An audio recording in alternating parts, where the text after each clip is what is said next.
ধর্মীয় বিভেদের জেরে সারা দেশ জুড়ে বিভিন্ন সময় লঙ্ঘিত হয়েছে সাম্প্রদায়িক সম্প্রীতি, কিন্তু এবারে উলটপুরাণ পরিলক্ষিত হলো বসিরহাটে তৃণমূলের প্রচারে। তৃণমূলের বসিরহাট সাংগঠনিক জেলার INTTUC সভাপতি শ্রী কৌশিক দত্তের নেতৃত্বে পশ্চিমবঙ্গ রাজ্য সনাতনী ব্রাহ্মণ ট্রাস্টের বসিরহাট শাখার পুরোহিতরা বৃহস্পতিবার সকালে প্রচার সারলেন বসিরহাটে তৃণমূল প্রার্থী হাজী শেখ নুরুল ইসলামের সমর্থনে। 1 জুন লোকসভা ভোটের শেষ দফা। শনিবার শেষ দফা নির্বাচনে মোট 9টি আসনে ভোট হবে, যার মধ্যে রয়েছে বারাসাত, বসিরহাট, দমদম, কলকাতা উত্তর, কলকাতা দক্ষিণ, যাদবপুর, জয়নগর, মথুরাপুর, ডায়মন্ড হারবার। বৃহস্পতিবার ভোটের শেষ লগ্নের প্রচারে সাম্প্রদায়িক সম্প্রীতির এক অনন্য উদাহরণ ফুটে এলো। শহর বসিরহাটের মার্টিন বার্ন সংলগ্ন কাছারিপাড়া, বার্মা কলোনি ও ষষ্ঠী বটতলা সহ একাধিক এলাকায় মিছিল করতে দেখা গেল সনাতনী পুরোহিতদের।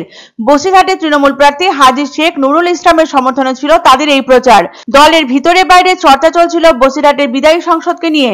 এলাকার কর্মীদের একটা বড় অংশের মধ্যে ক্ষোভ ছিল সাংসদ অভিনেত্রী নুসরাত জাহানকে সেভাবে পাওয়া যেত না তার কেন্দ্রে, তাই পোড় খাওয়া রাজনীতিক হাজী নুরুল ইসলামের ওপর ভরসা রাখেন দলনেত্রী। ইতিমধ্যে সন্দেশখালী নিয়ে উত্তাল রাজ্য রাজনীতি। শেখ শাহজাহানকে কেন্দ্র করে রাজ্যের শাসক দলকে কোণঠাসা করতে মরিয়া প্রচারে নেমেছে বিরোধী দলগুলি। তবে হাজী নুরুল ইসলাম বলেছেন, বসিরহাট লোকসভা কেন্দ্রের আওতায় 7টি বিধানসভা রয়েছে। বসিরহাটের ভাগ্য শুধু সন্দেশখালী বিধানসভার ফলাফল দিয়ে নির্ধারিত হবে না, তবে তার বিশ্বাস সন্দেশখালীতেও ভালো ফল করবে তৃণমূল। উল্লেখ্য, তৃণমূলের জন্মলগ্ন থেকেই একনিষ্ঠভাবে দলে আছেন নুরুল। তারই সমর্থনে তৃণমূলের বসিরহাট সাংগঠনিক জেলার INTTUC সভাপতি কৌশিক দত্তের নেতৃত্বে পশ্চিমবঙ্গ রাজ্য সনাতনী ব্রাহ্মণ ট্রাস্টের বসিরহাট শাখার পুরোহিতরা প্রচার চালালেন বৃহস্পতিবার। বর্তমানে ধর্মীয় বিভেদের জেরে অবমাননার শিকার সাম্প্রদায়িক সম্প্রীতি এবং সৌভ্রাতৃত্ববোধ, সেখানে এরূপ উল্টোরূপ দর্শিত হওয়ায় তার নজর কাটছে সকলেরই। এদিন সনাতনীদের এই মিছিলের উদ্যোক্তা ছিলেন তৃণমূল শ্রমিক নেতা কৌশিক দত্ত। তিনি বলেন, এই পুরোহিতরা তাদের সঙ্গে রয়েছে গত 10 বছর ধরে। বিভাজনের রাজনীতিতে সনাতনীরা কখনো বিভাজনের কথা বলে না। শেষ লগ্নের প্রচারে যেভাবে তারা সম্প্রীতির নজির গড়লেন তা সত্যিই অভাবনীয়। পাশাপাশি সনাতনী ব্রাহ্মণ ট্রাস্টের পুরোহিতদের কৃতজ্ঞতা জানাতে ভোলেননি তিনি।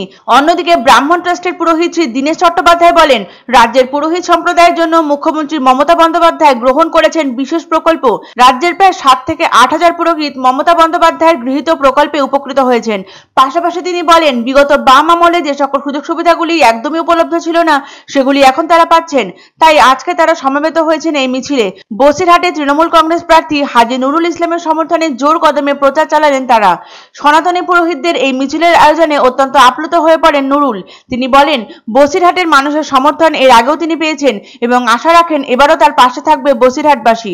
তবে দেশ জুড়ে ধর্মীয় বিভেদের জেরে সাম্প্রদায়িক সম্প্রীতি যখন কঠিন প্রশ্নের মুখে, সেই জায়গায় দাঁড়িয়ে হাজির সমর্থনে সনাতনী পুরোহিতদের মিছিল কিন্তু নিঃসন্দেহে প্রশংসার দাবি রাখে। মমতা ব্যানার্জির উন্নয়নের জন্য আমরা আর ঘরে বসে থাকতে পারবো না। তিনি যেভাবে আমাদের পাশে আছেন এবং আমাদের দুঃখ সুখ দুঃখ উনি আমাদের বোঝেন, যার জন্য আমরা বিগত 24 বছর 25 বছর বামফ্রন্টের আমলে যা পাইনি, তাই আমাদের মমতা ব্যানার্জি আমাদের যা দিয়েছে আমরা ভুলতে পারবো না। সেই জন্যই আজ আমরা পথে নেমেছি।